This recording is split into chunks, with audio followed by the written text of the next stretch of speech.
আমি এবার একদিনের জন্য আমার বাবার বাসায় গিয়েছিলাম আর গিয়ে কি কি করলাম সবকিছু নিয়ে থাকছে আজকের এই ব্লগটা। সো হ্যালো এভরিওয়ান, কি অবস্থা সবার? Welcome back to my another daily blog. যেহেতু একদিনের জন্য বাসায় যাচ্ছিলাম এই জন্য খুব আর্লি ঘুম থেকে উঠছিলাম। তো সকালে এখন অ্যাকচুয়ালি ঘুম থেকে ওঠা হয় না, সো এই জন্য একটু কষ্ট হয়ে যাচ্ছিল।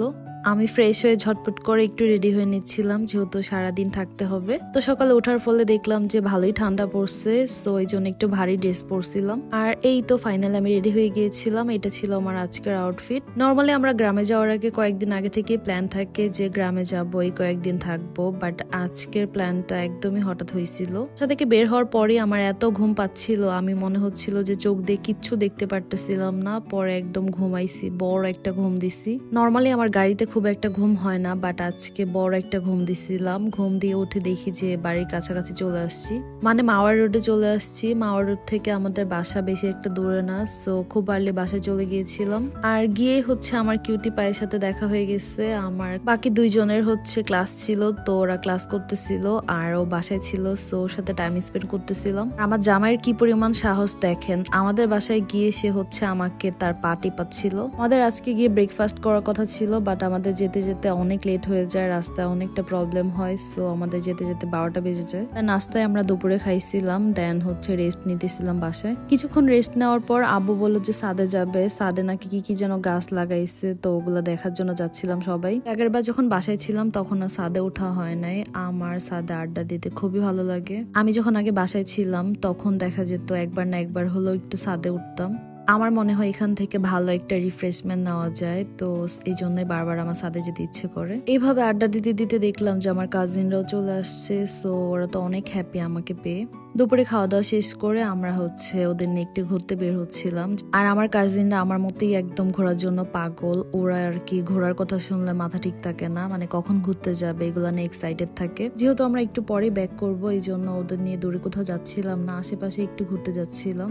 আর সত্যি কথা বলতে আমাদের এখানে ঘোরার জায়গা খুব একটা নেই, মানে নদীর পাড়ে আমাদের এখানে ঘোরার জায়গা, সো ওখানেই যাচ্ছিলাম। আর আমার কাজিনরা যে কি পরিমাণ ফাইজলামি করে এগুলো আসলে নিজের চোখে না দেখলে কেউ বিশ্বাস করবে না। পুরাটা রাস্তা একদম গান গাইতে গাইতে নাচতে নাচতে গিয়েছিল, মানে পুরাই একদম এক্সাইটেড ছিল ওরা। এভাবে মজা মাস্তি করতে করতে আমরা নদীর পাড়ে চলে আসলাম।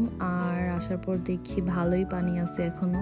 আমার কাজিনরা কোনো কিছুতে একদমই ভয় পায় না, ওরা তো একদম দৌড়াদৌড়ি লাগাচ্ছিল, দেন হচ্ছে একদম নদীর পাড়ে চলে গিয়েছিল।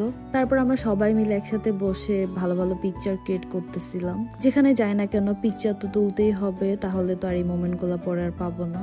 আমরা একটু তাড়াহুড়া করতেছিলাম, বেশিক্ষণ এখানে স্টে করি নাই। এখানে সবসময় একটা মেলার মতো হয়ে থাকে, তো এখানে বাচ্চাদের অনেক খেলনা ছিল। আমার কাজিন হচ্ছে বেলুন কিনতে যাচ্ছিল, ওরা ওদের পছন্দ মতো খেলনা নেওয়ার পর আমরা আবার হচ্ছে ব্যাক করতেছিলাম। আর ব্যাক করার টাইমে ওরা আরো বেশি এনজয় করে, ওরা তো অনেক মজা করতেছিল। গানের ভিডিওগুলো দেখলে আসলে বোঝা যেত কপিরাইট হওয়ার কারণে এগুলো আর আপলোড করতে পারতেছি না। একদিন মজা মাস্তি করতে করতে আমরা বাসায় চলে আসি। আর বাসায় আসার পর দেখে মা পিঠা বানাইছিল। মা তো সবসময় একটা না একটা পিঠা বানাবেই, সো এবারও আমার জামার পছন্দের যে পাটিসাপটা পিঠা আছে ওইটা বানাইছিল।